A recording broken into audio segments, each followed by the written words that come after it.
Pada kasus dilema etika, Bu? Baik, kalau berbicara efektif, tentunya karena kasusnya juga dilema etika ya, pasti tidak efektif.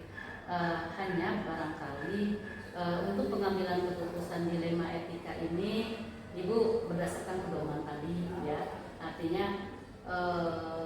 aturan kita lihat kembali begitu. Kalau memang yang jelas ya aturan yang Ibu lihat di aturan, kemudian berdasarkan kasusnya bagaimana, itu seperti itu barangkali.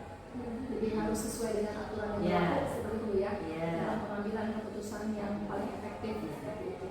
Selanjutnya pertanyaan berikutnya yaitu hal apa saja Bu yang selama ini merupakan tantangan? Saya rasa pasti dalam mengambil keputusan ini kan pasti Ibu memiliki banyak tantangan gitu ya dalam pengambilan keputusan kasus-kasus dilema etika. Ya, betul. Tantangan itu banyak ya.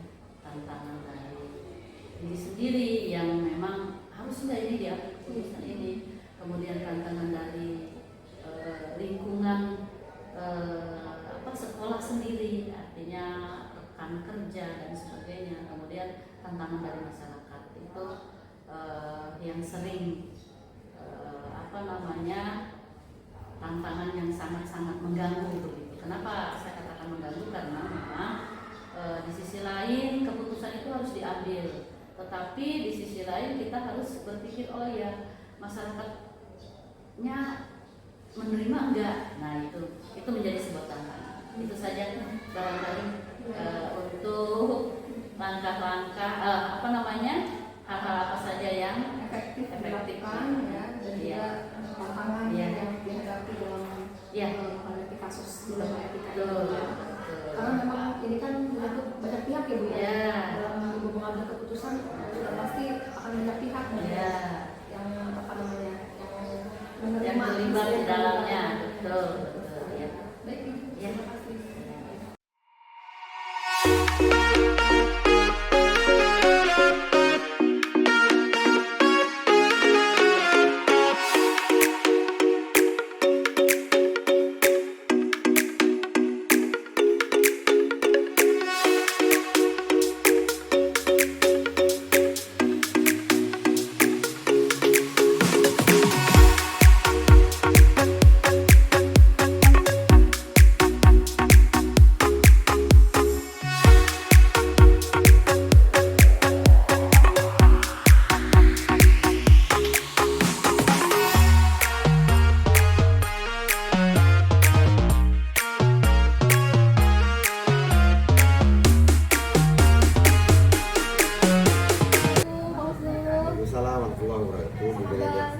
Baik, alhamdulillah.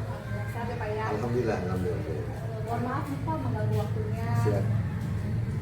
Sini kan Pak? Tidak, alhamdulillah. Begini Pak, kebetulan dengan kegiatan kami sebagai penggerak, alhamdulillah saat ini saya melakukan kegiatan penggerak sampai 10 di Kota Pekalongan Pak. Nah, salah satu tugas untuk memenuhi tugas kegiatan bergerak ini yaitu saya harus mewawancara beberapa kepala sekolah yang ada di lingkungan tempat tinggal saya Pak.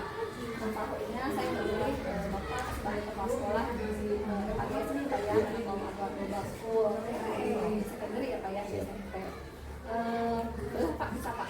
Boleh sangat. Terima kasih ya Pak ya. Selanjutnya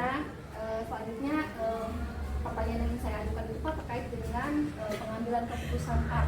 Jadi bagaimana cara Bapak dalam mengambil keputusan sesuai dengan nilai-nilai kebajikan yang ada di sekolah sebagai pemimpin terutama Pak ya. Sebelum saya tahu dulu Pak, sudah berapa lama kira-kira Bapak menjabat sebagai kepala sekolah? Di SMP ini saya sudah hampir 5 tahun, berjalan 5 tahun. Biasa Pak ya. Selanjutnya sebelum di SMP atau pernah menjadi kepala Iya, sekolah saya mungkin Pak? 2 periode dalam kantor di SMA Muhammad. Kalau di SMA Muhammad pernah menjabat juga jadi sudah lumayan banyak ya Pak ya Soleh. pengalaman Siap. dalam memimpin sekolah ya Pak ya, bukan sudah apa namanya dari jenjang SMA Pak ya, kemudian di SMP di sudah menjabat kepala sekolah. Untuk pertanyaan yang pertama nih Pak, langsung saja mungkin Pak ya, mengenai dilema etika dan rujukan moral Pak.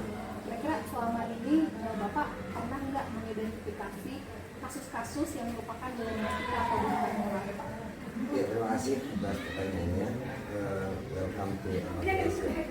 Saya kira ini hal yang cukup mendasar bagi siswa atau juga guru terkait dengan dilema etika dan juga rujukan moral. Tentunya kami dalam hal tersebut perlu mengidentifikasi. Pertama, kami tanya menjauh kepada orang tua, seperti apakah lingkungan di rumah anaknya, apakah introvert, apakah extrovert, kemudian apa memiliki kelainan kayak dengan sikap.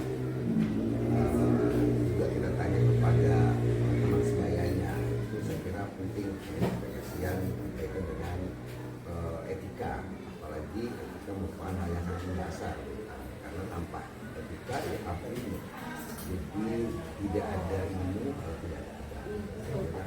Itu hal yang sangat penting dan sangat esensial ya bagi kami, karena